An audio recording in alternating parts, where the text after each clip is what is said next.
Hello everyone. So কিছুক্ষণ আগে আমার একটা শুট ছিল এবং আমি শুট শেষ করে এখন মেকআপটা ক্লিন করব এবং একটা নাইট টাইম স্কিন কেয়ার করব। সো আই থট আপনাদের সাথে আজকে আমি আমার নাইট টাইম স্কিন কেয়ারটা শেয়ার করি। ফার্স্ট আমি সিন্টেলার ক্লিনজিং অয়েলটা দিয়ে আমার মেকআপটা মেল্ট করে নিলাম।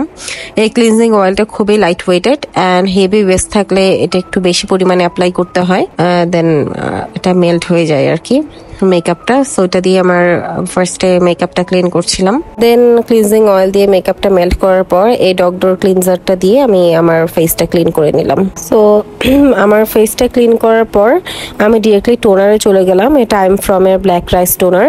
এটা আমি রিসেন্টলি আমার স্কিন কেয়ার রুটিনে ইনকর্পোরেট করেছি। সো এটা নিয়েও একটা ডিটেল রিভিউ আমি করব ইনশাল্লাহ। সো আপাতত আমি ইউজ করে দেখছি এটা কেমন কাজ করে। তো এটা আমি টোনারটা অ্যাপ্লাই করলাম আমার স্কিনে।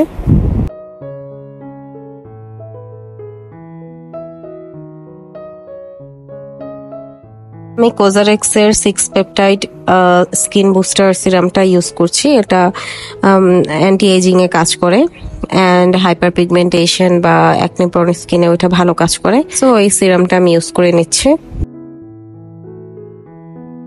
অ্যান্ড আফটার দ্যাট আমি আই সিরামে চলে গেলাম। এটা বিউটি অফ জোসনের একটা রেটিনল আই সিরাম বা আই ক্রিম। এটা রিঙ্কেলসের ক্ষেত্রে খুব ভালো কাজ করে এবং এটা আমি রেগুলার ইউজ করে থাকি নাইট টাইম স্কিন কেয়ারে।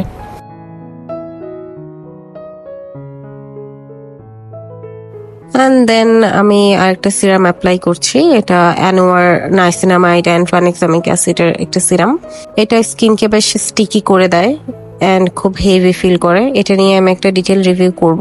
তো এখন আমি এটা ইউজ করছি, আমি লেয়ারিং করছি।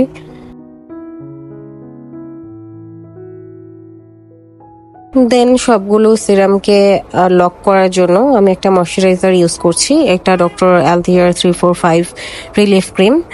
এটা নিয়েও আমি একটা ডিটেইল রিভিউ করব। এটা আমি বেশ অনেকদিন থেকে ইউজ করছি অ্যান্ড এটা একটা হেলদি হাইড্রেশন দেয় স্কিনকে অ্যান্ড একটা গ্লো ইফেক্ট দেয়।